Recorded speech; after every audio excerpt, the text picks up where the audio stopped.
just welcome with me Megan McConnell. Thank you, guys. So like Lisa said, we're going to be talking about, interestingly, as appropriate as it was with her Bible cards, moments where we lose our strength. We get hopeless, we get discouraged, we get stuck in ways of thinking or ways of feeling that keep us from really pursuing the life that we want to be pursuing. And so today we're going to talk about finding our way back home, because most of the time it really is a journey of being lost in the mess and finding our way back to ourselves. We are going to have 8 points. I'm going to run through some information first so that we can talk about and give an idea of where we're at with mental health. And then we'll talk about 8 steps that are practical that everybody can use. So like she said, I'm Megan. I am a marriage and family therapy associate. The name is a little bit of a misnomer because I don't just see couples and families. We also see individuals. But what makes us a little bit different is that when you do marriage and family therapy, we do what's called systemic therapy. And what systemic therapy is essentially saying we as people are whole people. We aren't just a diagnosis. We aren't just a symptom. We're people with lives, jobs, relationships, experiences, memories, communities. And so when we talk about mental health as marriage and family therapists, we really try to talk about how all of these things play into not only working with a mental health struggle that somebody might be having, but also just in general building good mental well-being, because we all need that. So I'm going to move to the next slide. This is going to be a little interactive today because interactive is a good way to learn. So the first thing I want to do is see what some of the things you guys have heard or things that you know about mental health. And you can feel free to just shout it out. Shout it out loud. You can't do anything about it. Okay? What are some other things people might have heard? It's overlooked. That is true.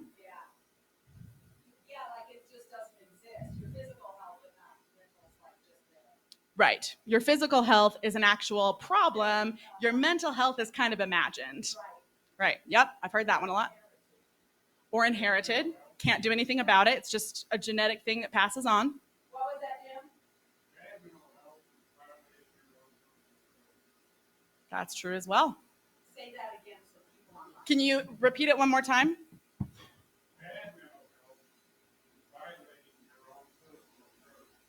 That's true. Bad mental health violates your personal growth. Yep. That is very true, because when we are stuck in some of these responses, it's very hard to see the forest for the trees. We can only see the thing that's right in front of us. Okay?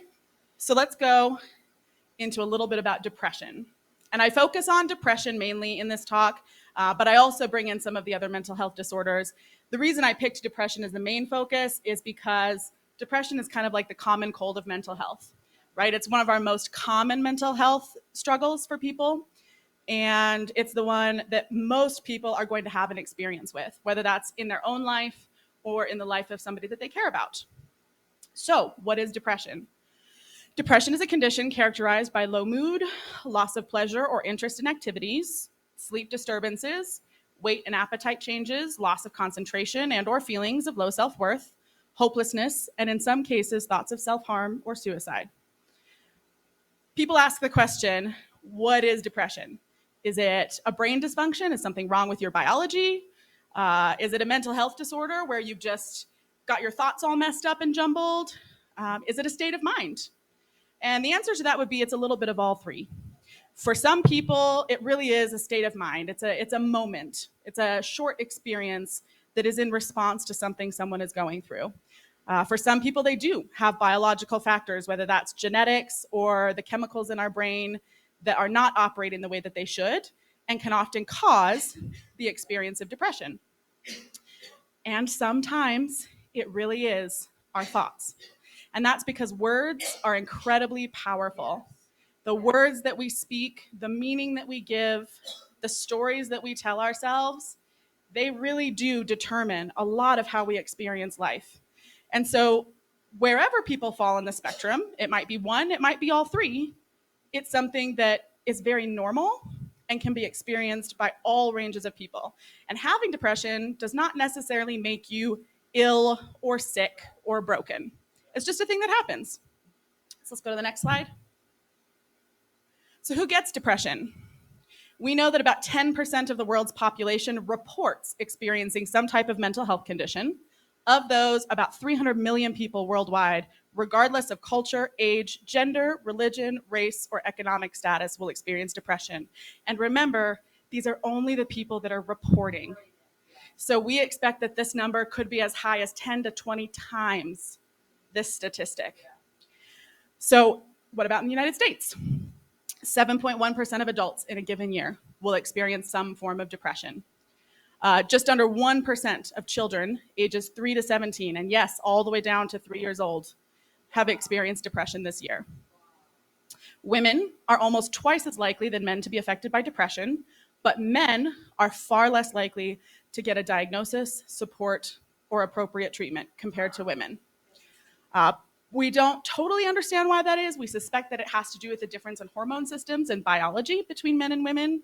And then it's socialization. A lot of men don't speak up. They don't ask for help. And they don't have the support systems and the friendships that a lot of women depend on and feel safe talking to. Let's go to the next one. So what else should we know? Depression is the leading cause of disability worldwide, which really surprised me. I honestly thought it would be some sort of physical disorder, but no, depression is the leading cause of disability. It causes about 2/3 of the reported suicides every year. In 2022, about 50,000 people died of suicide. That's the highest number that we've ever recorded in the United States. Part of that is attributed to COVID. We know that when there are mass crises, that suicides go up. We also know that it can take years after a crisis is over for suicide levels to peak. So we may still have several years before we see our highest levels of suicide. Men are 4 times more likely to succeed at suicide, and they represent nearly 80% of the suicides in the last 2 years. Largely, this is because of men not getting as much support, and so they're more likely to attempt, and also the means of suicide. Men often use means that are much more fatal, and there's less chances to intervene medically if they've attempted suicide. Depression is highly treatable. Highly treatable. People often believe that if I have depression or some other mental health disorder, I'm just stuck living with that. But we know up to 80% of people treated for depression show improvement within just 4 to 6 weeks. We know that medication, therapy, support groups, and most commonly a mix of all of these things are the most successful strategies. We know that the 50% of those who do not improve are generally non-compliant with treatment. And so there's no way to get better if you're not participating in your own growth and well-being. Of the people that are left that don't experience change, we call them treatment resistant. Largely that has to do often with biology or brain structures or head injuries or other illnesses. And even those cases now, as we are exploring new sciences and old sciences that are getting better, we're seeing more and more improvements in our ability to treat even the most treatment-resistant depressions. Okay, so I just actually did a conference on this Thursday and Friday, and they were talking about some of the newest technologies, and some sound scary, like electroconvulsive therapy. People might have seen that in movies and thought, oh, that's terrible. But we've come a long way in how we use that, from the ancient Romans and Greeks who used electric eels to the early 1900s, where they would use electricity and literally jolt a person. And now we actually do it under anesthetic with lower levels of electricity that are very targeted. And it's incredibly successful within just a couple of sessions. We can do transcranial magnetic stimulation. We can do what is becoming a little bit more popular now, ketamine and psychedelic assisted therapies, deep brain stimulation, a newer technology called theta bursts. All of these show within, again, usually 4 to 12 weeks, fairly significant change. And they help for people that are struggling to actually build up that continued hope. They can do these repeated treatments that allow them to continue at a baseline and function. And so we know even the hardest cases still have a lot of hope. So let's go to the next one. 1 in 4 adults experience a diagnosable mental health disorder in a given year. Many will have more than one at a given time, And this, again, is only the people that we know, the people that are telling people and seeing a doctor or a mental health professional. This number is probably closer to 1 in 2, maybe even 3 out of 4. So there are over 200 mental health disorders, just in case you thought you didn't fall into an experience with depression. Other than depression, you'll find about 18% of adults have experienced an anxiety disorder. 4 to 5% will have had schizophrenia or a psychotic disorder. About 16.5% of anyone over the age of 12 will have experienced a substance use disorder. And then the rest of that percentage is distributed across disorders that are quite a bit more rare to see. For children ages 3 to 17, we have 9.8% diagnosed with ADHD, 9.4% with anxiety, 8.9% with behavioral problems, and 4.4% with depression. Go to the next one. Adolescents. This is one of our highest risk groups. So adolescents are age 12 to 17, 15.1%. And again, this is reported. These are the ones that parents are getting them help or schools are getting them help. 15.1% have a diagnosable major depressive episode. Over 36% have experienced persistent feelings of sadness and hopelessness, even if it's not diagnosable depression. 4.1% have a substance use disorder. Okay, so notice I have several different kinds of disorders there. This is because substance use covers everything that is not alcohol or illicit substances. This is often prescription drugs, non-drugs like bath salts, sniffing things, stuff like that. Pornography, a lot of those kinds of things. So 1.6% have an alcohol use disorder, 3.2% have had an illicit drug use disorder, 18.8% have seriously considered attempting suicide. Again, these are the ones that we know of that are disclosing. This number is likely much higher. 15.7% of teenagers have made a suicide plan. 8.9% have actually attempted suicide. Think of that. That's 9 out of every 100 teenagers that you know, that we know of that have been caught. And we do know that some teenagers attempt suicide, especially by overdose, and they don't succeed and they wake up and nobody knows that they attempted and they feel shame and so they don't disclose it. So again, there may be more than this number. 2.5% of attempts were serious enough to require medical attention, which is very fortunate that it's only 2.5% when that many teenagers are trying to commit suicide. So let's go to the next one. And this is where we get interactive and we get into our steps. What can we do about it? Mental and relational health issues, which notice I didn't actually even get into relational health issues. These are fundamentally a process of becoming disconnected from our healthy, whole, relational selves as a way of surviving or coping with something that's difficult. And we have to find a way back home to those selves that were created to live meaningful and joy-filled lives, not because we don't go through difficulties, but because we can do it in spite of what life throws at us, because we have the tools and strategies to handle it. So we're going to talk about 8 steps to finding your way home. Step number 1. You want to switch it for me? Perfect. Find courage. And then you can actually switch it again if you don't mind. So step number 1 is courage. Have I not commanded you? Be strong and courageous. Do not be afraid. Do not be discouraged, for the Lord your God will be with you wherever you go. Joshua 1:9. Now, if you look at what that first chapter of Joshua is talking about, it's when Joshua first takes over leadership of the Israelites, and he's telling them it's time. It's time to go to the promised land where God promised us rest and blessing and bounty. But the Israelites were afraid. They were afraid of going, and Joshua had to call that out. He had to say, I see that you're afraid. I see that you're discouraged, but you don't have to be. But in order for us to take steps into blessing, to take steps into the wholeness that God has promised us, we have to be able to acknowledge our fear, our discouragement, our struggles, because the things that we keep inside keep us stuck. They keep us stuck in the wilderness. And so if we go to the next slide, the first step we have to do is have the courage to name the problem. Okay, so let's talk about why keeping your mental health problems a secret is a problem. Okay, so 1, it creates avoidance. Often we avoid ourselves. We don't like facing who we are or how we think or how we feel. We avoid other people because we don't want them to see that we're struggling. We often avoid things we love.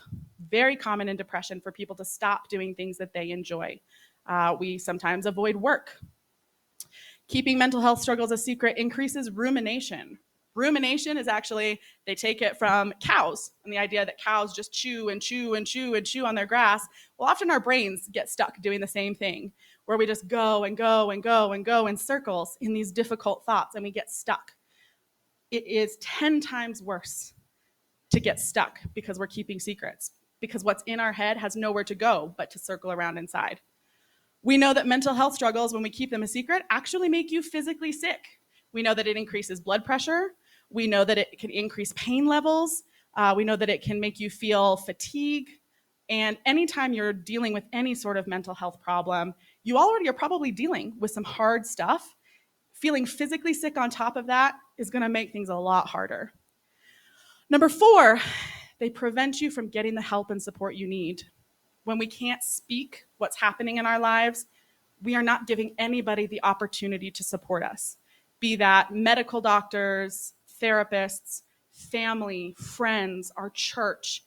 We can't ask and get help and support if we can't even say out loud, I'm struggling. Keeping secrets increases stigma. It increases stigma for you as the person experiencing a problem because it becomes the elephant in the room. It increases stigma for others. When we create an atmosphere in which we're not allowed to say we're struggling, nobody else is allowed to say they're struggling either. Number 6, they make you feel like you're the only one. When we keep our struggles a secret, we can tell ourselves the story that it's somehow us that's the problem.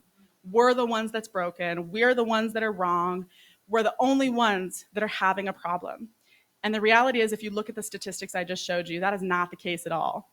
The vast majority of people are going through a struggle, but until we can say out loud, I'm struggling, nobody else can say, man, I'm with you. I'm struggling too. So when we speak the problem out loud, first to ourselves, because sometimes that's the hardest part, to say to ourselves, I have a problem, and then to others, we open the door to choices that we didn't have when our only option was to operate around hiding the truth. Okay, and the whole thing, you're going to hear me talk about choices a lot. Everything, when we have choices, there's room to move. When we take our choices away, we paint ourselves into a corner, we get stuck. And oftentimes when we're stuck, we react. And that's when a lot of hard things start to happen. So we're going to talk a lot about choices. Let's go to the next one.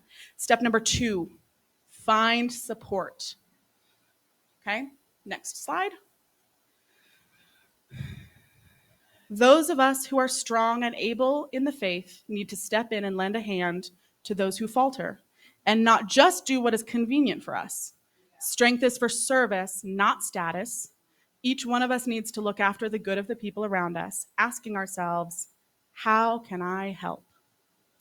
Now, when we talk about finding support, support is a thing we give and we receive, right? And so it's a matter of saying, who's strong and able in the faith right now? Who's strong and able in the faith to give that help? And when I'm not the one struggling, when I'm able, how can I be the one to be that support? Because we need that. It's literally a calling God gives us to say, how can we help? So let's go to the next slide. Who are your people? Okay, we talk about circle of support. First important rule of the circle of support, they need to be safe people. They need to be consistent in your lives. That doesn't mean that you may not have relationships that are difficult and you still maintain those relationships. That may not mean that you don't have people that come in and out of your lives that are not always present, that can still be safe for you. But your immediate support when you're working through a mental health struggle needs to be people that you feel safe with and people that can consistently be present with you. We know that people with good social support networks are 50% more likely to experience higher levels of psychological well-being. They're also 40% less likely to develop anxiety disorders. And keep in mind, anxiety and depression often go together. It's very frequent that if you have one, you're probably experiencing the other and vice versa. So we can kind of assume that at least in the anxiety and depression world, it could reduce your risk by almost half. And it may be even in some of those other disorders as well. We know it has a benefit, we just don't know how much that percentage is. We also know that low social support, when we don't have that circle of support, doubles your likelihood of experiencing depression. Isolation, secrecy, aloneness, that is where you become very vulnerable to experiencing depression. So I want to talk about Nigerian grannies. Seems like a funny thing, but they did a study in Nigeria, and they were struggling because there's nowhere in the world is there enough mental health professionals. But for sure, in some of these countries, they really struggle with having enough people to deal with some of the issues that come in. And they said, well, what's a solution that we can come up with? And they created the friendship bench. And they recruited a bunch of what they colloquially call the Nigerian grannies. Most of them were older mothers and grandmothers and people that didn't necessarily have to do as much of the labor in the cities and in the little towns and the villages. And they would all day, every day, for like the main 8 to 10 hours a day, they would take turns. They would staff this friendship bench with at least one Nigerian granny. And the rule of the friendship bench was anybody could come and sit there. They could stay as long as they needed, and they could talk about whatever they wanted. All the Nigerian grannies were there to do was listen and say, I hear you. I'm sorry you're struggling. What they found is when they did the measurements of that versus people that were only seeing therapists, with the exception of people that were dealing with very profoundly severe mental illness that usually was trauma related or biologically driven, the Nigerian grannies were just as successful at solving mental health issues as the therapists were. So, a question I like to ask my communities and the people I speak with is, how can I be the granny? And how can I find a granny? How can I be a person that listens and just says, I'm here, I'm with you, I'm sorry that you're really struggling right now, right? That empathy, that compassion, that togetherness. Finding can be a little more difficult. And I'd like to give you practical tips for that, but the reality is every community is different. Your circle of support is different. So you have to figure out within the people that you know and the spaces that you live, who is the person that I can call up and say, I need my friendship bench. So let's go to the next slide. Next step is find strength. Finally, brothers, whatever is true, whatever is honorable, whatever is just, whatever is pure, whatever is lovely, whatever is commendable, if there is any excellence, if there is anything worthy of praise, think about these things. Okay, so let's go to the next slide. We know as therapists, our number one job is to help people find their resources. Okay, find the strengths that they have, those things that meet all the criteria of that verse, the things that are wonderful and good and joyful and peaceful and excellent. And we can do that with internal resources and external resources. Because believe it or not, when people have their resources gathered together, a lot of them can actually solve their own mental health issues and say, thanks, therapist, I don't need you anymore. Right? Not everyone, but a lot of people. And so some examples, and these are just examples. Again, you are a uniquely created individual, and what works for you will not work for everybody else. But some of our internal resources, which is really anything internal that provides relaxation, pleasure and enjoyment, support, strength, safety, those things might be your character traits. Am I a kind person? If I'm a kind person, how can I be kind to myself? Am I a good problem solver? What is the thing right now that's keeping me stuck in anxiety or depression? How can I solve that problem? I'm adventurous, right? I've gotten isolated and alone and I sit home all the time, but I'm an adventurous person. Maybe I should harness that adventure to go somewhere and do something. Our spiritual beliefs, our personal values, our memories and our experiences, our self-care, right? Self-care can be big, it can be little. Sometimes it's just saying, I can sit down for 5 minutes and not think about anything or do anything, right? Or it can be big, right?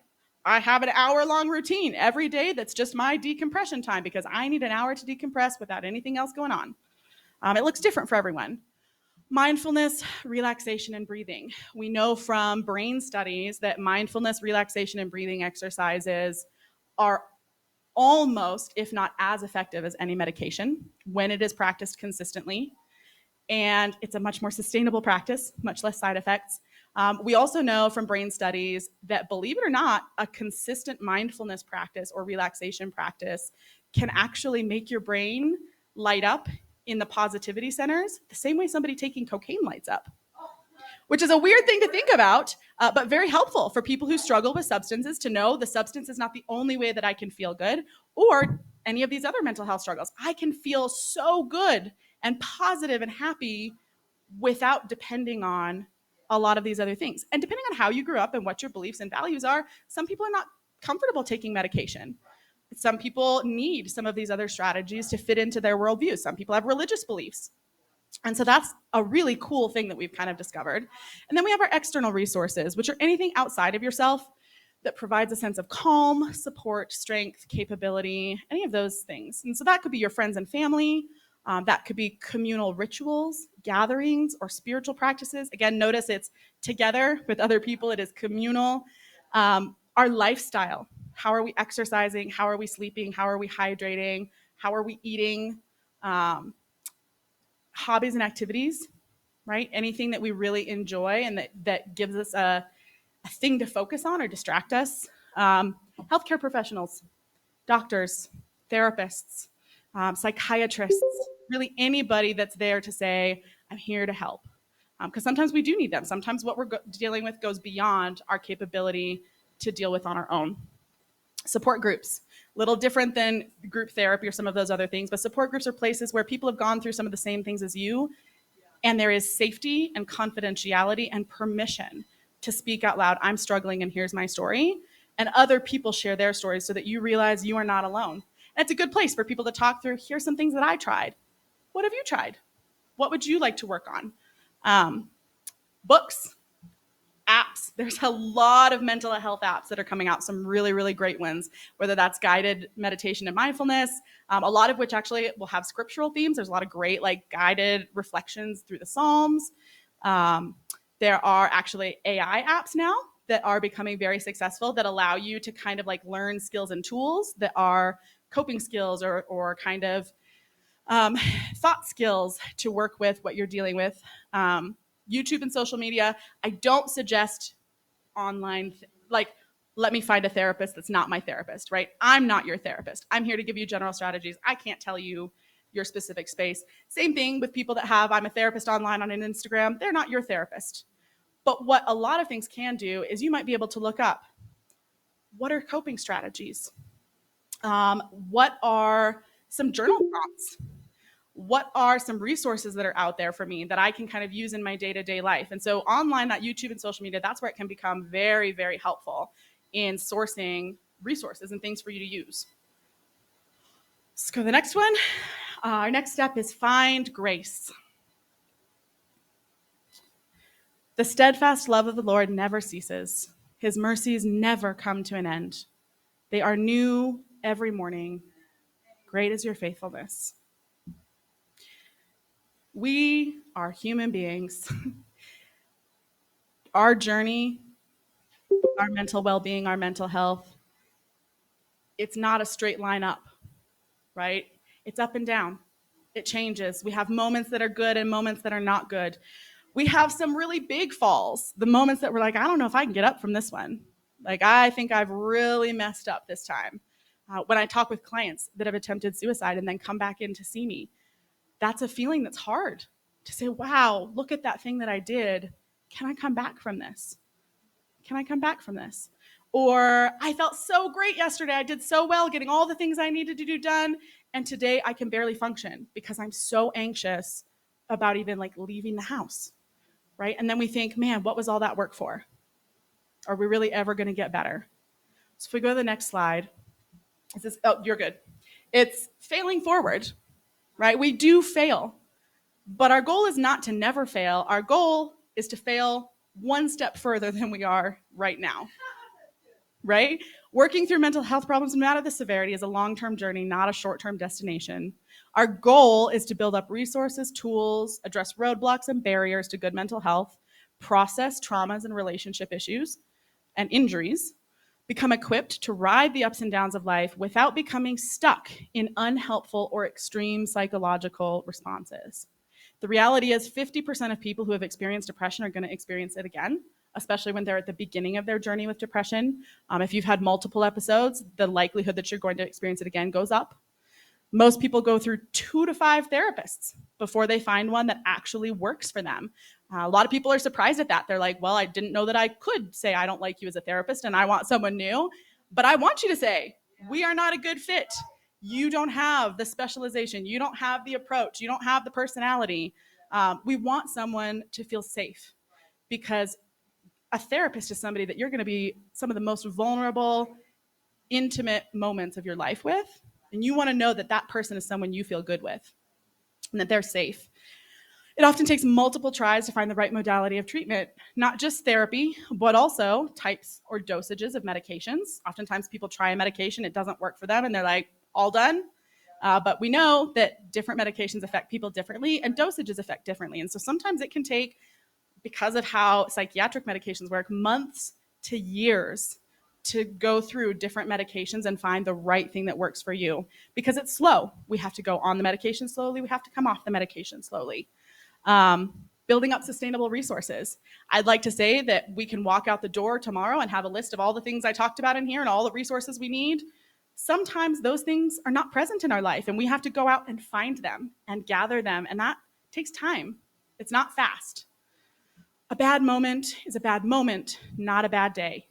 A bad day is a bad day, not a bad year. A bad year is a bad year. It is not a bad lifetime. Our brains are wired in order to protect us to go to worst case scenarios. We catastrophize. We say, this little mistake that happened, it's the end of everything, right? I'm never going to recover. Somebody's never going to forgive me. I can't come back from this. Because our brain is trying to protect us from things that feel scary and unsafe and difficult. But the reality is, a bad moment is a bad moment. A bad day is a bad day. A bad year is a bad year. But we don't have to build it into a bad everything. We can allow a bad moment to just be a bad moment. All right, next thing. Gone through 4 steps. It's a lot of information. So I just want to give everybody a chance to ask any questions, make any observations, get any clarifications that you might want before we go on to the next 4 steps, or share any thoughts or things that came to mind as you listened.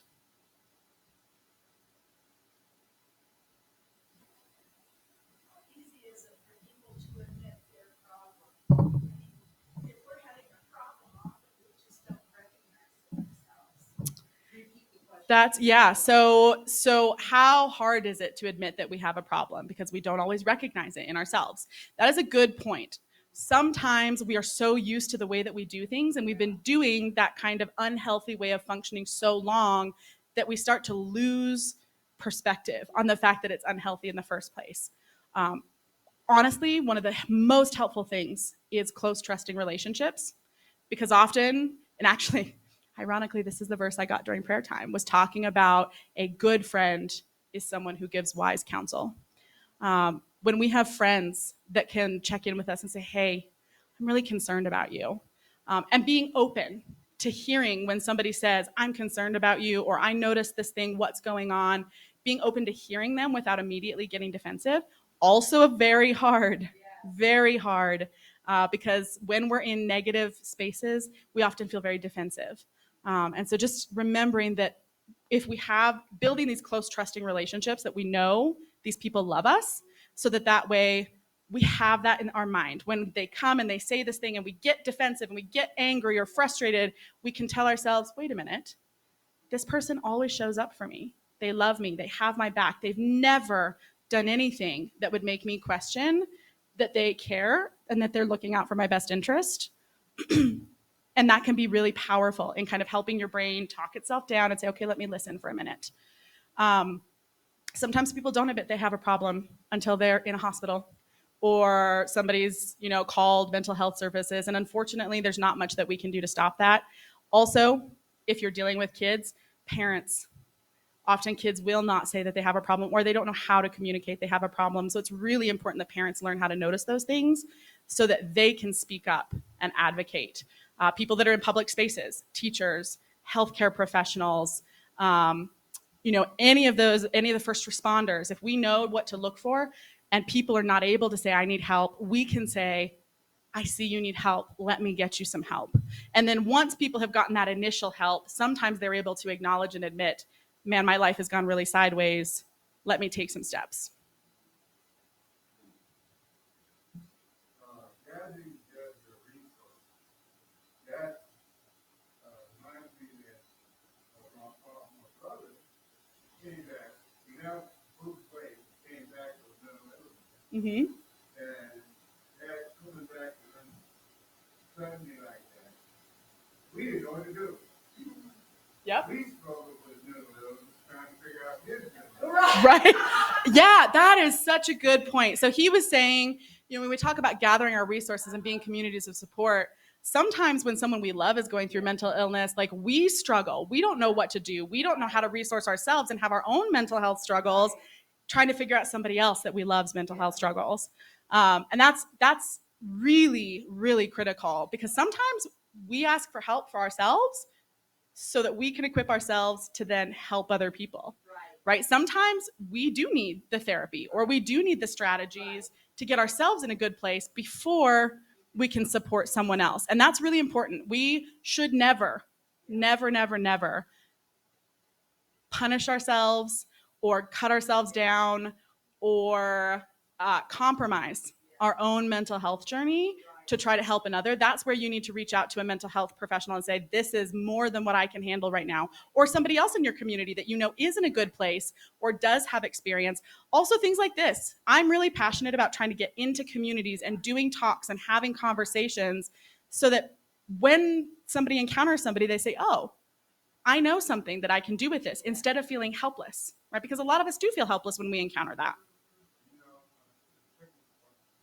When this was back in the early mid-70s, late 70s, and my brother, still my brother, and during that time, he was trying to get Social Security in the tribe. Mm-hmm. Finding a doctor who would come and give the diagnosis Yep. was a struggle. Right. We go and she would make a woman, and he wouldn't get out the van. Right. He would come outside. Right. Well, and this is one of these things that none of us like to acknowledge or admit. But the reality is we are woefully underprepared and under-resourced to deal with mental health. Worldwide, definitely here. We don't have enough people to give diagnoses. We don't have enough treatment centers. We don't have enough therapists. I live in Kentucky right now. There is over 370 people for every one therapist that needs me right now. I can max, if I'm seeing couples and families for at least part of my caseload, so that it's not always one-on-one, I max can maybe see 50 to 60 people in a year. So just think about how many of those people are going to go with nothing or no one, which is why I like talking about these steps and things we can take, because some people will never have access to that.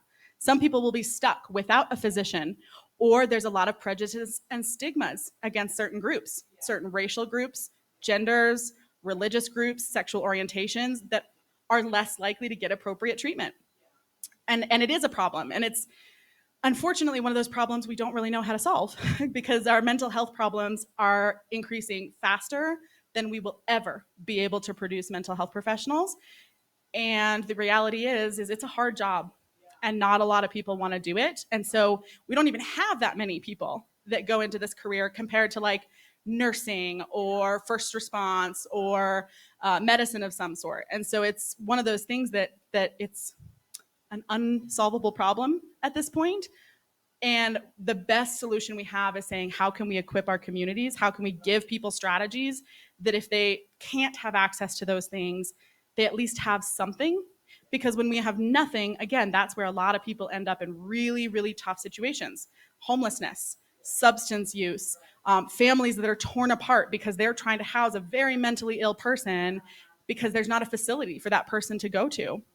People are actually killed because people are profoundly mentally ill, and in an episode, they can harm or kill other people. Like it's a very, very sobering and difficult thing to think about, that not everybody's going to have that access. And so, like I said, if we can all get some tools and resources, I will only ever be able to reach so many people when I sit in a room with them one-on-one. But if I come and I talk to a group like this, and all of you guys talk to all of your friends, and all of them talk to their friends, now we can multiply at a much faster rate the things that people have access to that they might not have otherwise had. And then my skills and abilities become your skills and abilities. And hopefully we close that gap even just a little bit. Are there any more thoughts before I go to the next thing? Yeah, sudden changes in behaviors. If you're somebody who is around somebody who's experiencing a sudden change in behavior, uh, unless it's immediately apparent, like a suicide attempt or something like that, that it's immediately apparent it might be medical. Step number one is always to get somebody into a medical professional to see, is there something going on? Do they have an illness? Are they having an interaction with a medication? There's a lot of people that we see that have mental health stuff that it ends up being related to their medications. And having that going on does not mean that I can't work with someone. I work with a lot of clients who have ongoing medical things that are causing part of their mental health issues, and actually vice versa. What matters is making sure people get to see all of the people they need to see. And usually, if someone comes into me and hasn't seen a doctor yet, and they're saying, we're experiencing all of these sudden changes and all of these different symptoms, I'm going to tell them, please go see your family doctor, check in with them, follow up with me, we'll do our work, I'll talk to your family doctor, we'll get on the same page and we'll see how we can help. But yes, if you see somebody who's having a sudden change in behavior, all of a sudden is acting differently, or disconnects, or maybe all of a sudden is way happier than you experienced. Huge sign of suicide that people don't look for is people all of a sudden being overly happy when they weren't before. Or planning all of these big extravagant trips that they would normally not plan, or giving things away, or doing really meaningful gestures. So, learning to look at those things and recognize those signs and say, hey, maybe nothing's wrong. Maybe it's just that person got a bonus at work and wants to plan an extravagant trip, or maybe that person just wants to share something with you. But I very much believe in see something, say something. If you're wrong, you can say, hey, I was wrong. I'm really glad I was wrong.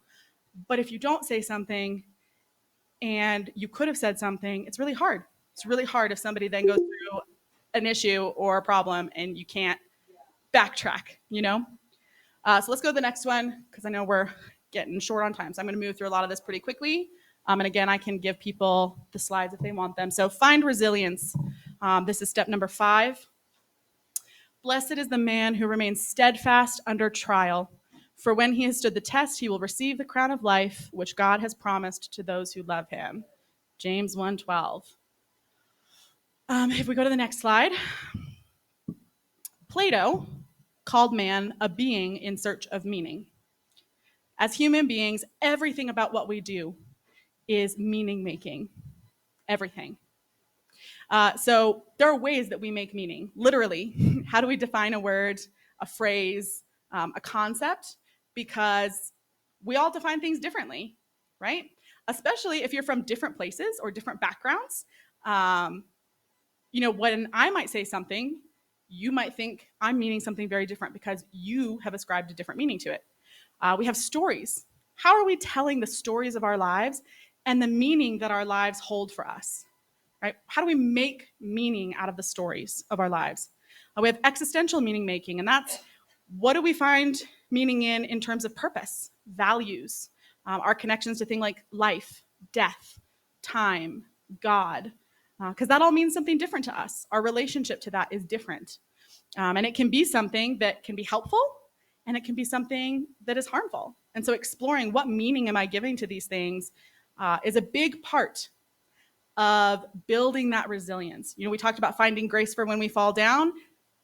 You fell down, you failed forward, now you got to get back up. It takes a lot of resilience. It takes a lot of continued courage to get back up and keep trying. We also have roles. What meaning do we place on the roles we play? What does it mean to be somebody's child, their parent, their friend, a patient or client, an employee, a minister, a therapist? How we see those roles playing out in our lives, again, can be very empowering, or they can be very disheartening. And so exploring the meaning we give those roles and asking, is is this the meaning I want it to have? Am I happy with this? And if I'm not, how could I change? How could I redefine how I see this? And then experiences. How are we attributing meaning to our experiences? This is one of the biggest things for people after they experience something really difficult that is either mentally protecting or a risk factor for going into a mental health struggle. If I am in a car accident and have to go to the hospital and I get treatment and then I go home and the meaning I attribute to the car accident is the universe is out to get me. I just have this string of bad luck. Everything goes wrong in my life, right? That's one thing, but I'm attributing meaning to every experience in my life. So if those are the themes of the meanings that I'm giving to my experiences, pretty soon I'm going to have a pretty miserable life because I've defined my life in terms of negativity. If I say, man, that was terrible. Accidents are awful. And it was really tough to go through that, but I'm so thankful that I'm okay. And I'm so thankful that I have a chance to do tomorrow and the next day and the next day. You know, when we frame these things in positivity and we frame these things, and hear me, I'm not saying we have to be positive about everything all the time. That actually also contributes to mental health. If we feel like we always have to be cheery and happy, we're allowed to be sad or disappointed or angry or frustrated or negative about things. Again, it's what is the meaning you're giving to that? Is frustration something that is going to handicap you and say, I'm never going to get out of this. This is always going to be this way. Or is it saying, this is really frustrating. I hate how hard it is to get out of this. What do I do next? Right? Again, we're looking at how to fail forward one more step in that case instead of staying stuck in the negative experience that we've had. So let's go to the next one.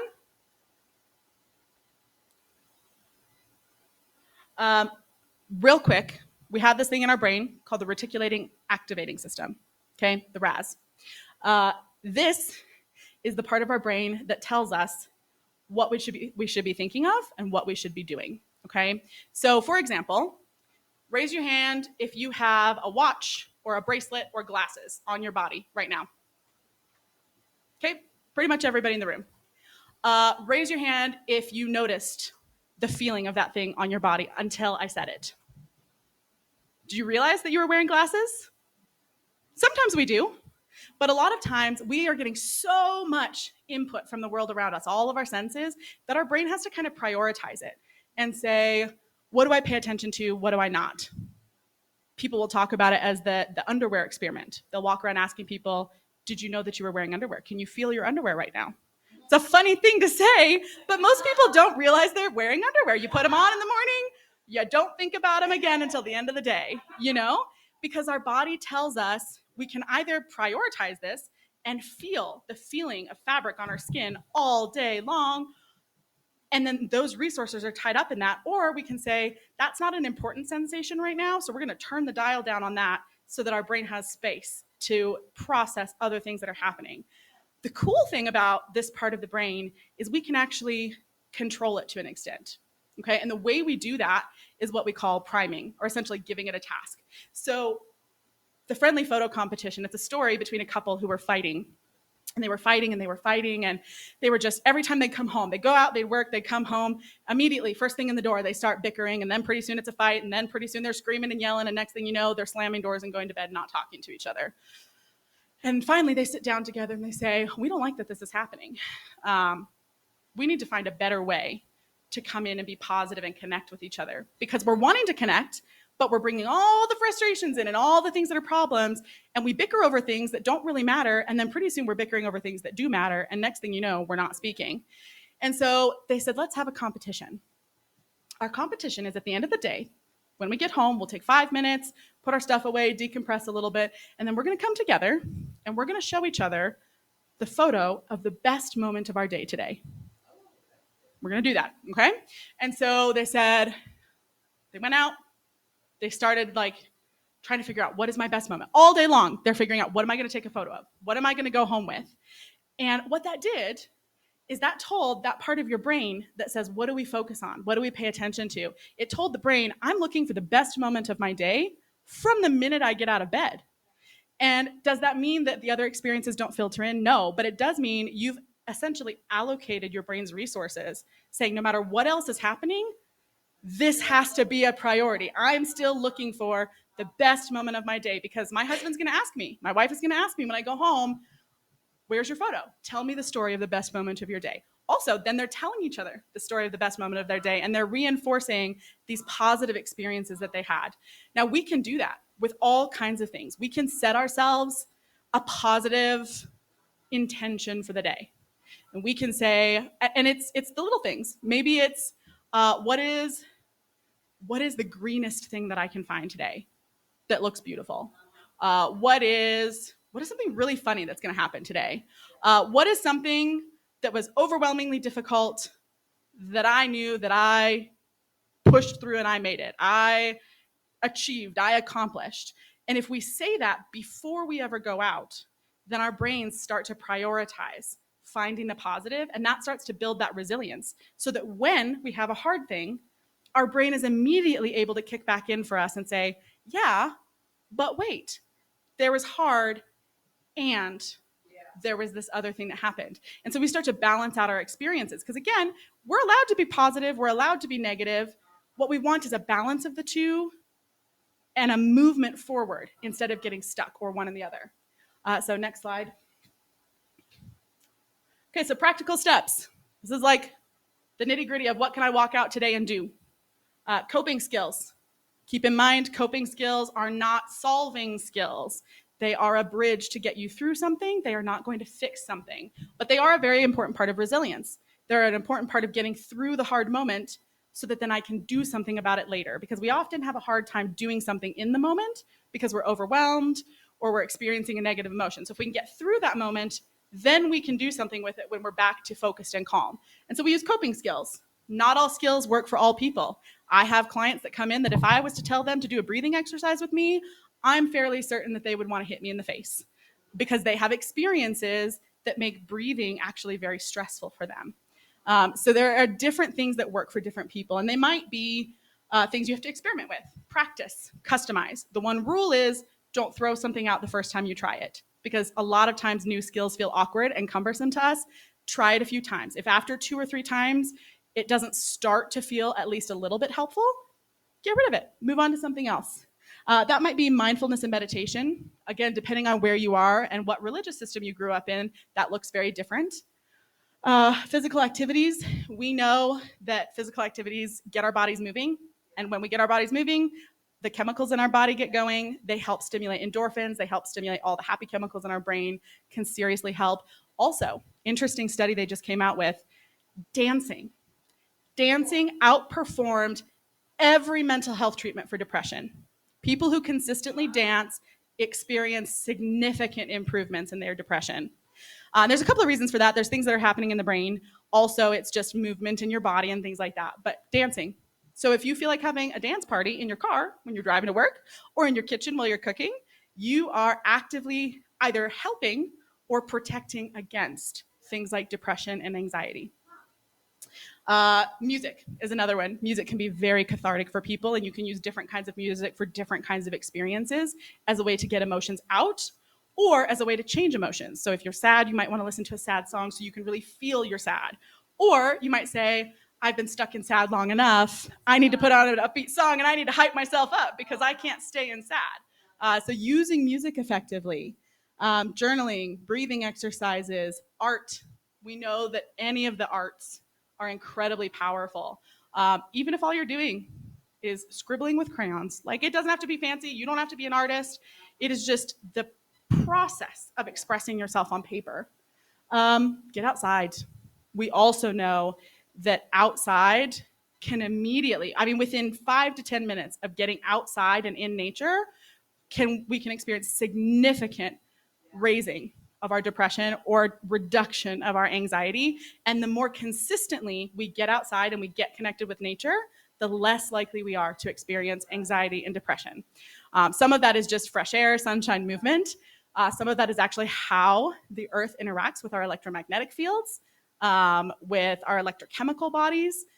Some of it is actually the visual stimulation. For whatever reason, the visualization of nature is very calming to our sensory system. And so it can help us really feel present and calm and connected in the moment.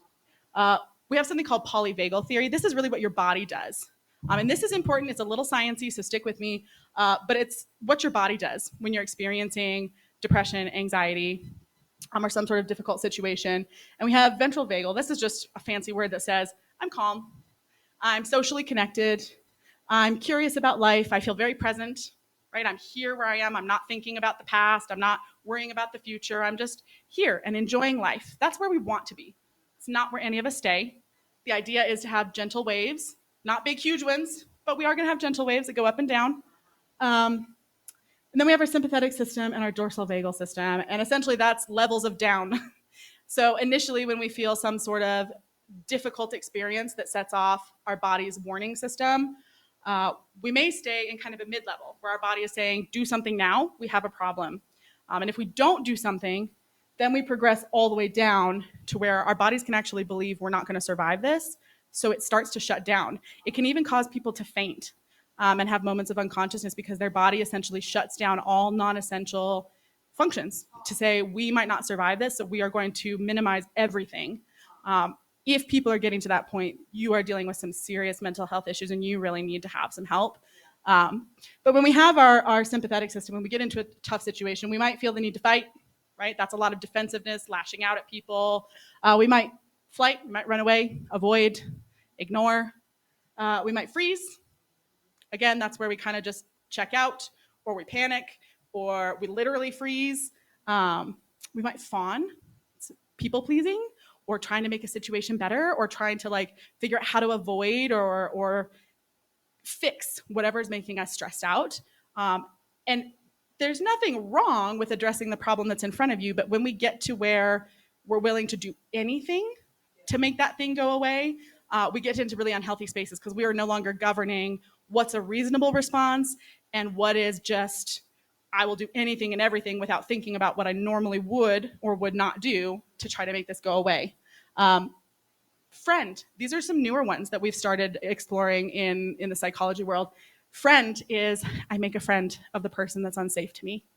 This happens in children who are abused, domestic violence, parent-child conflicts, or friend-friend conflicts where you feel like you can't disconnect or disengage, maybe because that friend is a family member or that friend is someone you see all the time, where people actually put on the experience of friendship and play friend with the person that might be harming them in order to try and minimize how much that person is harming them. Flop. Again, this is kind of that moment where you just kind of like give up. It might be that you just collapse onto a couch or a bed and you don't get up for the next 6 hours. It might literally be like in the moment, you just fall to the ground. It is getting dangerously close to faint. If you are in flop, you are in a really, really hard place with your body, and you should probably get some help or ask someone around you to help because it's very hard for you on your own to get back into a safe space when you're kind of to that flop or faint space.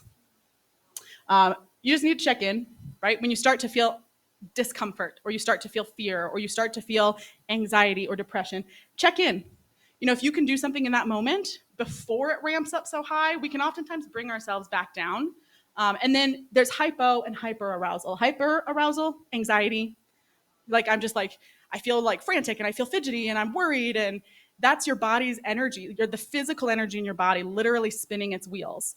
And so calm is what we need in those moments. We need things that are relaxing. If we are depressed and we're having a hard time getting up and moving and doing things and going places, that's hypoarousal. Our energy systems in our body have, again, if you think about the fight, flight, freeze, fawn, we are starting down the slope towards full shutdown of our body's resources, and our body's energy is getting lower and lower and lower and lower. And so what we want to do then is increase our energy. We want to have a dance party.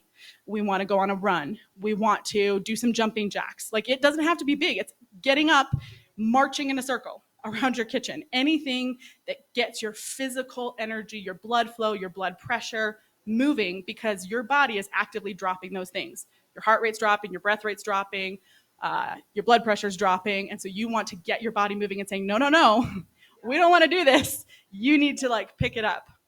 So let's go to the next slide. When you find yourself in those most stuck spaces, because sometimes we do, we fall down that slope and it's really hard to get out, Practice the power of one. Just do one breath. Don't worry about a whole breathing exercise. Breathe one time, and then try to breathe one more time. Find one thing that can distract you, even for just 1 minute. Take a single step, and then try to take another. Talk to one person. Use one tool. Tell yourself one truth. Sometimes it's too hard. We see these goals of what we want, and we are so far away from them that our brains are like, nah, never gonna happen. And so then we give up. But if we're saying, this is all we've got to go, we don't have to go up here. This is it. One step. Our brains are like, okay, I'll give it a shot. And then you can take one more. And eventually you do get to where you want to go, but you didn't jump it. You did one stair at a time. So next slide. Find love. We're getting to the end here. Step number 7. Step number 7 is find love. And above all these things, put on love, which binds everything together in perfect harmony. All of the things that we're talking about, they wouldn't be anything without the concept of love and relationship. God fundamentally created us to be relational beings. He is relational. God the Father, God the Son, God the Spirit. He made us and immediately put us into relationship. When we take love out of the equation, when we take relationship out of the equation, things start to fall apart. So this is really the thing that's going to start all the other steps we've taken, all the other things that we're trying.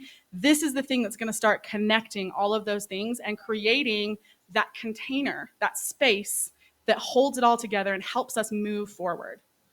So next slide. So do things you love. Okay, it's not just having people you love, but do things you love. We know this reduces stress. It increases the production of endorphins and other feel-good chemicals. It improves resilience by providing a sense of achievement and boosting self-esteem. It can strengthen bonds with others when they do things with you that you love.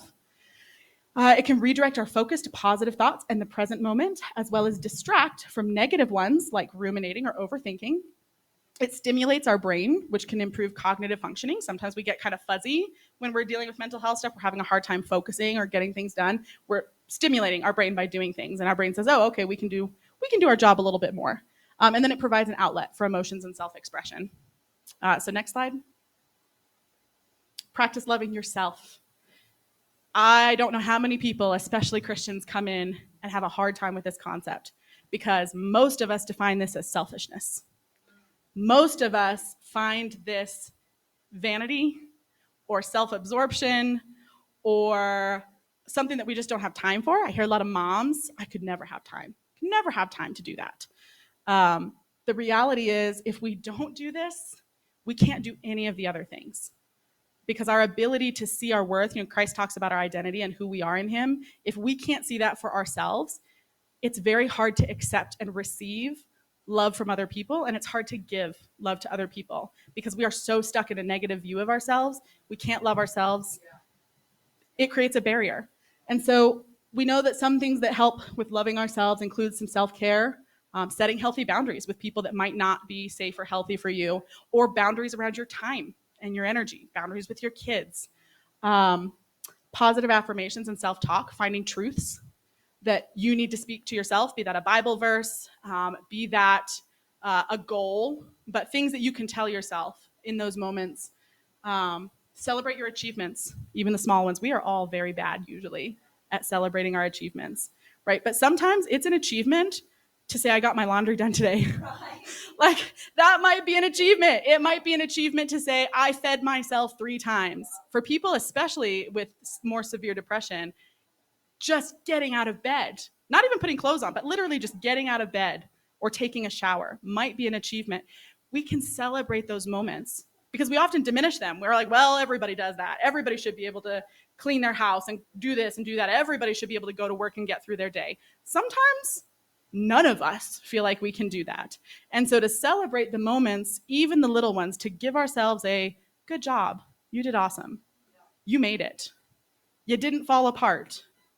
Right? Whatever it is that is in that moment that's important is so critical to building a culture of love and positivity around ourselves and the people that we care about.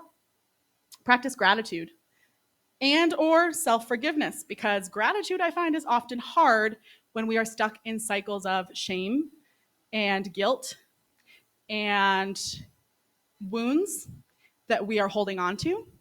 So sometimes before we can really practice gratitude, we have to practice self-forgiveness. Self-forgiveness for not getting the things done we wanted to get done, for the moments where our mental health got the best of us, for the moments our emotions got the best of us and we weren't kind to our kids or our partner or our friends. Sometimes we have to forgive and let go of those things before we can really start to be grateful for the things that are around us. Ask people who love you to share things they love about you. This is really hard, but it is really powerful to look somebody that loves you in the eye and say, what is something that you like about me? What is something you appreciate about me? Because sometimes we don't even have a good perspective on the things that are good about ourselves. We don't give ourselves enough credit. We're our harshest critics.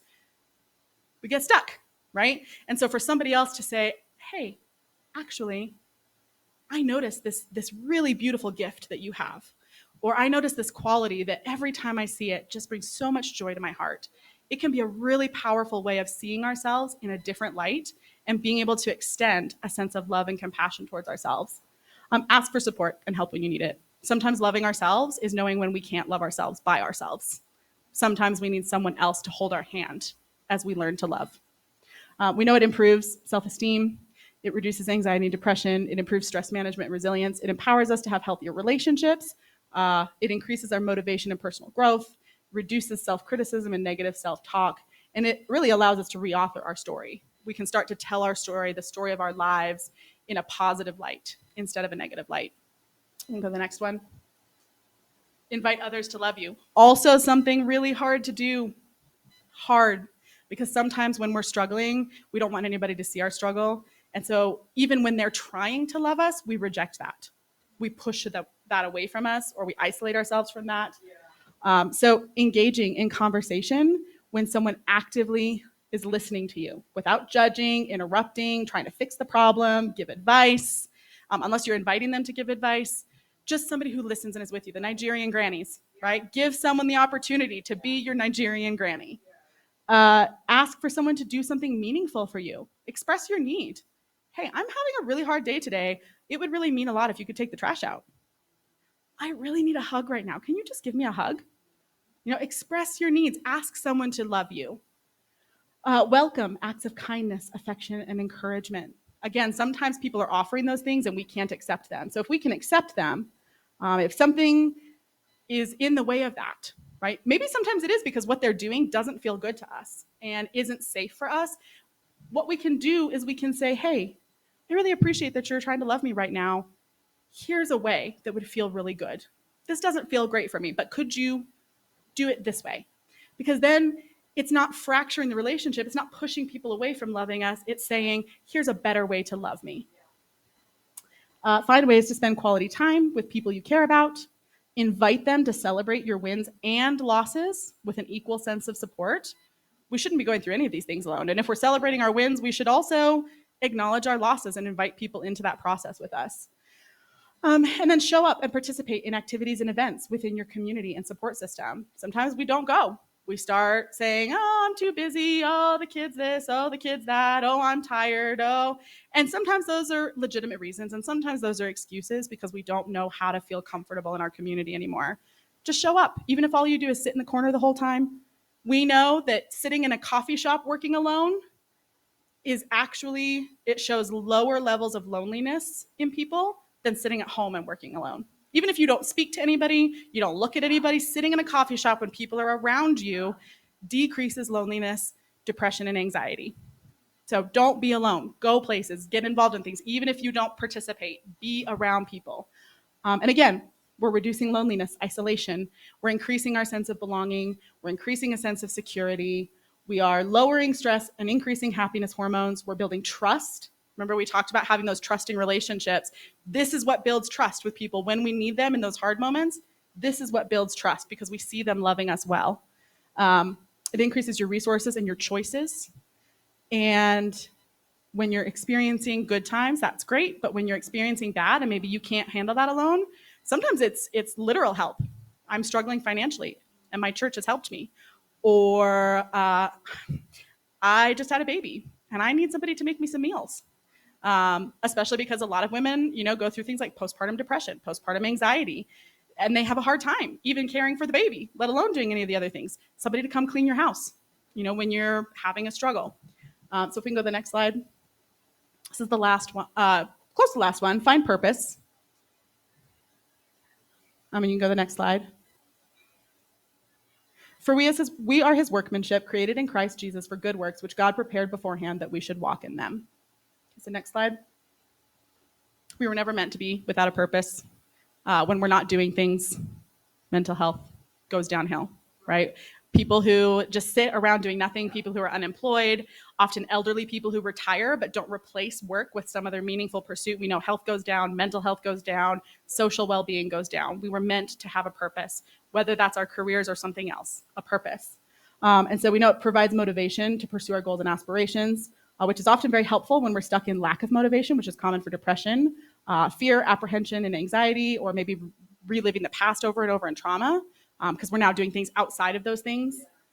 We provide a sense of meaning and direction, but more importantly, it helps us create a framework for making decisions and setting priorities. How do we want to act? How are we consistently going to work towards healthy mental well-being? Well, if we have a purpose, we can kind of gear our decisions around that purpose instead of feeling like we're just floundering. Provides a reason to persevere when we feel like life will never get better. If we have a purpose, then we can say, my life is not just this moment. I'm going to keep pushing, which often also helps us seek treatment, maintain self-care, continue to pursue our recovery goals, because again, we are working towards something. We're not just doing this hoping for some unknown future. Can help us transcend our roles and circumstances. Sometimes we're in situations that we have no control over, and it's affecting our mental health. We can't do anything about it. But if we can find a purpose, it can allow us to kind of step out of that and give us something else to focus on, and promotes a more stable sense of self-worth that is not dependent on the things around us that we cannot control. Because especially teenagers and kids, they don't, ultimately their parents are in charge of all the things that they're doing, right? I see a lot of those clients and they're like, well, I can't do anything about this anyways. Like, nothing you're going to suggest, my parents aren't going to go for that. So what's the point? Well, for them, that's initially frustrating, for me, but a legitimate point. Sometimes they don't have a choice. But if they can find a purpose, they can say, I'll learn to cope and live with the things that I can't change. And I'll find a purpose beyond that, so that when I get to the moment where I can change things, when I'm an adult, when I do have all the choices, I have set myself up to pursue and thrive in that purpose and not remain stuck in all of the lack of choices that I think that I have been stuck with, that I am not stuck with anymore. Also, it reduces risk of cardiovascular disease, improves sleep quality. A lot of those things, again, when we feel sick, mental health is deeply tied to physical illness, and we don't want to be adding sickness to our list of complaints. And so anything we can do to kind of improve our physical well-being is helpful. And then it provides a path towards increased life satisfaction and happiness. Discontent, a lack of peace, huge part of mental health issues. So if we can find things that bring satisfaction and bring happiness, that's really meaningful. Mental health problems often keep us from finding our peace in the present. Purpose is a powerful way to overcome and seek a peace that passes understanding. You can go to the next one. And we're going to go real quick through this. Purpose is just like, what are the kinds of purpose? That might be making meaning and purpose out of your mental health struggle. That might be meaning outside of, like, I'm going to have a purpose despite my mental health, or I'm going to have a purpose within my mental health. How can I use my gifts and talents? How can I engage in service? How can I give back? And what is the meaning of life? What is my purpose in this world? What is my why? So we can go to the next one. And then this is really the last thing that we're going to talk about, because faith is the thing that, again, we've grounded throughout this whole presentation. And it's based on this idea that really, at the end of the day, God is our refuge and strength, a very present help in trouble.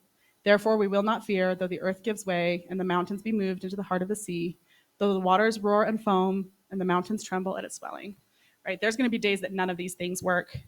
And the one thing that we have to hold on to is our faith, and knowing that God transcends all of these things and provides a safe space for us no matter what.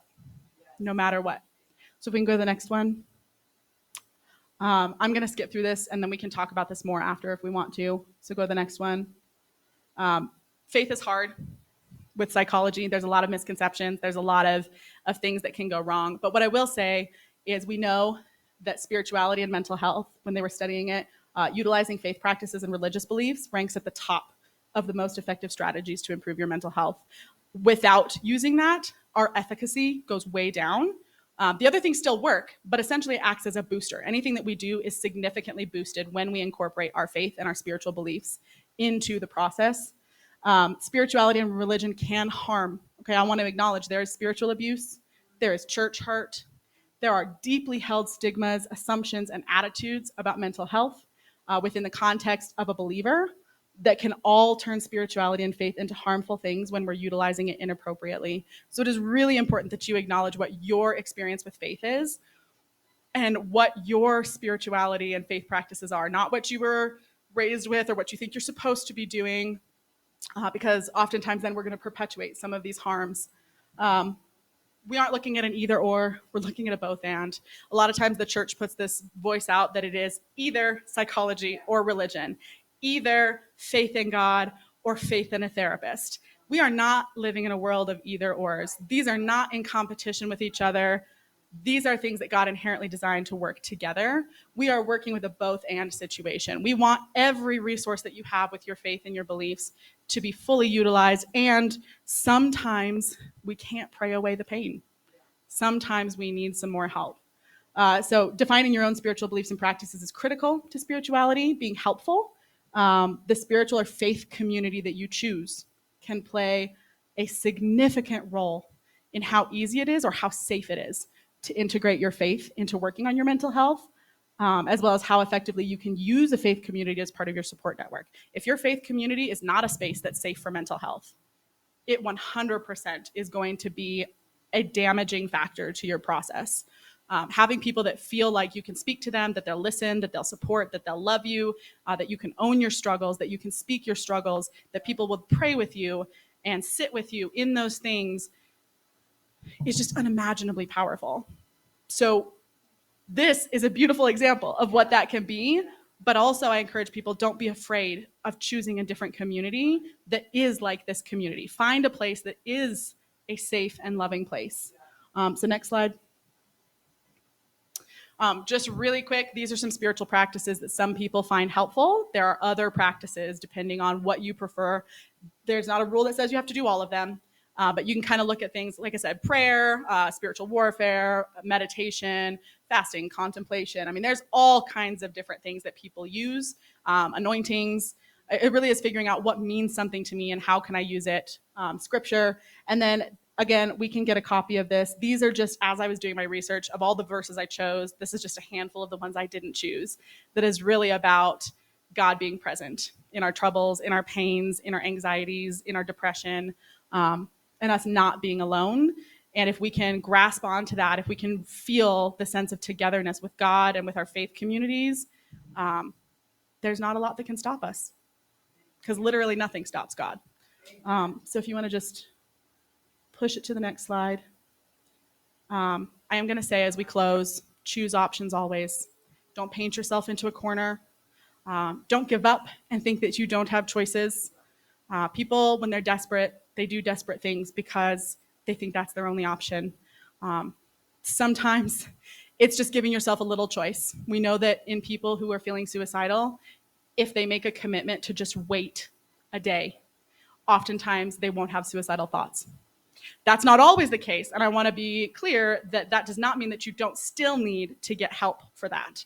But what it is saying is we know that just committing to a pause, when we're feeling overwhelmed or we're feeling depressed or we're feeling anxious, taking a pause and just saying, okay, this is where I'm at right now. It gives you a moment to explore options instead of just react as this is my only choice in this moment. Always choose choices. Choose life, stay alive, choose help, even if nobody in your life is going to support it. Even if there's no sense of any of these community things, there are places you can find and build those eventually, but choose choices. Give yourself a chance to choose a community, to build these coping strategies. And with that, you can go to the next slide. And again, we can get these for everybody. These are numbers everybody should keep in their phone. You don't know when you're going to need them. You don't know when someone you love is going to need them. Maybe a stranger on the street is going to need them. And that is the suicide hotline. We are now blessed that it is a short number, We no longer have to do the whole thing. We can just hit 988 and it will connect you to the national hotline, and they will connect you to any resources as well as connect you with a crisis therapist any time of day, 24/7, 365. A lot of teenagers that I work with prefer the crisis text line. You can text home to 741. And again, you're immediately connected to a crisis counselor and they will text with you, because a lot of people in the younger generations don't like talking on the phone. And so this is a great option if you know someone that's not going to talk on the phone. Domestic violence hotline. We didn't touch on a lot of this stuff for child abuse because we didn't have time. And honestly, I ran way over anyways. But there is a lot of this going on, guys. A lot of it. It's increased significantly since COVID. Know your numbers, because you never know when you might come across someone that says, I need help. I need to call someone. I need to talk to someone. Get familiar with what your local domestic violence shelters are. That's really helpful. Sometimes people don't have a lot of time to leave. Sometimes they've got 1 minute to make that decision. And if you can say to them in that 1 minute, here is a number, here is a place, here is an address, that can be the difference between life and death for a lot of people. Colorado Child Abuse Hotline, that is where all anonymous reporting goes on. And then the Colorado Crisis Services functions very similar to the suicide hotline and the crisis text line, but it is local to Colorado. And so then, of course, you have probably not more familiarity with resources, because those crisis lines are pretty good at that. But it might be sometimes that locally is easier. And so that also has an option for calling or texting. Yeah, Safe to Tell is another great one. Again, this goes back to see something, say something. If you made a mistake and it wasn't a thing, like that'll work out in the end. It'll be fine. But if you see something and you're not sure and you don't say something and it is a problem, that's really hard to live with sometimes. And so see something, say something, reach out to those different places. And then if you go to the next one. Instead of prayer, I'm going to leave you with a benediction. This is a poem from a therapist and a theologian who writes on Psalms 23. And this is a section on walking through the shadow in the valley, And so, if I could just have you close your eyes, just take a moment and I'll leave you. And there's going to be a second slide, Jim, just so you know when I get to the end of it. But I just want you to hear these words, feel these words, internalize these words. It says, "Blessed are you who have suffered, for within your soul are storehouses of the stories you have survived. When darkness shadows the harvest of your hardest years, you can still dig deep into the grain of your grief and plumb the well of your tears. Taste the truth of your persistence, swallow the strength that brought you here, digest the discouragement of today, and then hope will appear. You are more than the stories that have shaped you, but because of them, you grew. Inside your soul is a silo. You've always held more strength than you knew. So, be gentle toward all that remains unhealed in you. The space between today's hurt and tomorrow's healing is sacred ground. Each step you take is but a footfall on a path Christ already walked before you. Each breath you take is one the Spirit breathes in you. Time and space are nothing to God and grace. Be hospitable toward all that still hurts, maybe even linger. There is a friend within all that is unfinished."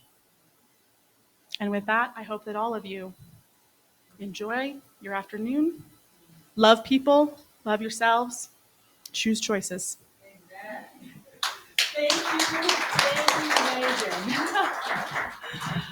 Wow, that was so encouraging, Megan. And yes, email me and I can forward it to everybody, because there was so much good information in there that we just all need reminders.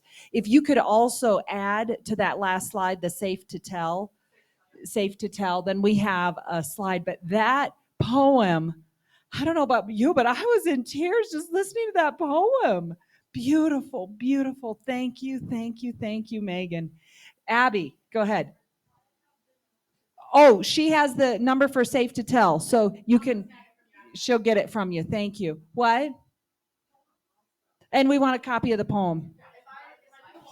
Yeah, it's part of the slides. Excellent. Oh, thank you, Megan. You guys, we might have to have you come back. talk on something else. I mean, this is just move here. We'd be glad to have you move here. Then you can. Cool, cool. How much longer for your full licensure? A year.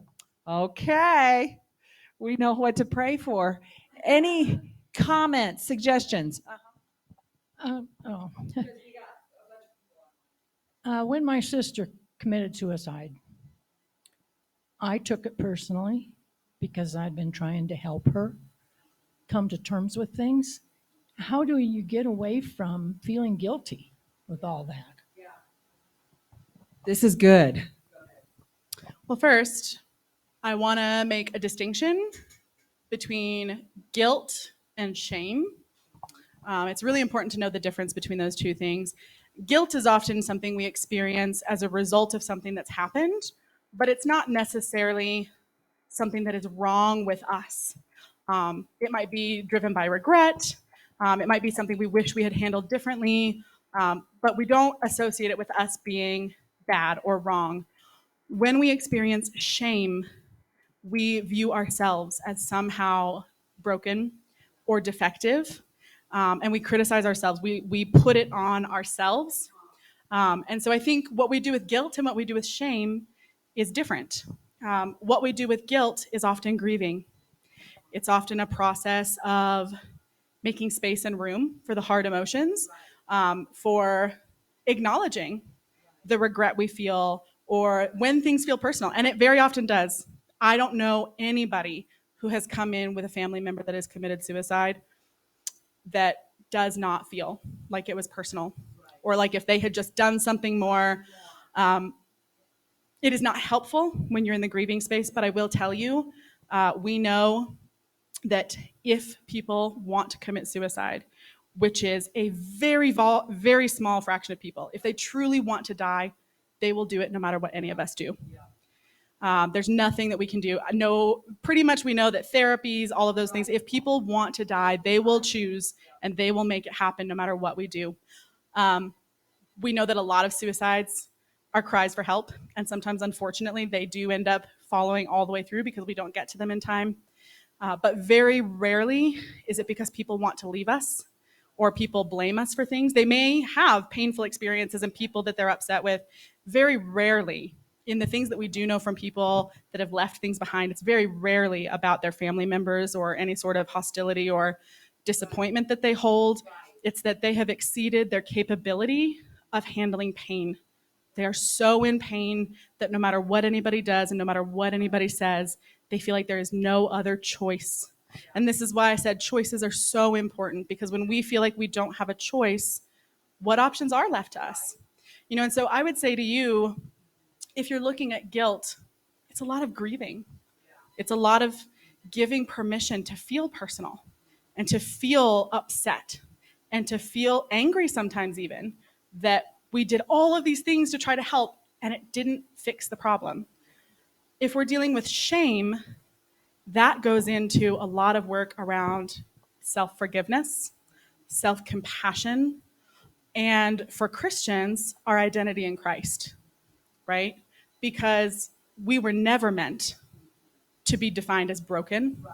We were never meant to be defined by being defective or faulty or in any sort of way broken, right? Yeah. We are defined as the most valuable things. Even in our humanness, God says your value and who you are does not change. No matter how human you are, no matter how many things you get caught up in and choices you make. And so when we experience shame, I think it's a matter of saying, what am I believing about myself? What meaning am I giving to the things that are going on in my life? What stories am I telling about who I am and what value I am, and what it means to think that my value is diminished. I somehow am less because somebody made a choice that I had no control over. And so those are two very different things, and they're equally important, and there is grieving in both of them. But I think both of them require, again, courage, naming the problem, speaking about it, being open, seeking support. And sometimes people need therapy. Sometimes they need a lot of therapy to be able to come to terms with a family member that has committed suicide, because it's an unfathomable thing for most people. Yeah, thank you. That was so good because it's good to see you, sister. There are so many of us who have lost a loved one to suicide. So many of us, not just you, Pam, but many of us in this room. I personally have lost a loved one to suicide and another one to a long suicide just through alcoholism. And he made the decision he was going to drink himself into the grave, and he did. And so it's painful. It's painful. Very good. Thank you for asking that question. That was very good. Any other questions, comments? This has been, yeah, and you know what? We can have conversations in there over potluck for sure. I mean, we got plenty of food, and we can just stand you up in the room and we'll just all talk. Yeah, you eat. Then we'll ask you questions. What about this? What about that? Yes, thank you, thank you. Well, this concludes our worship service at Hope Bible Fellowship.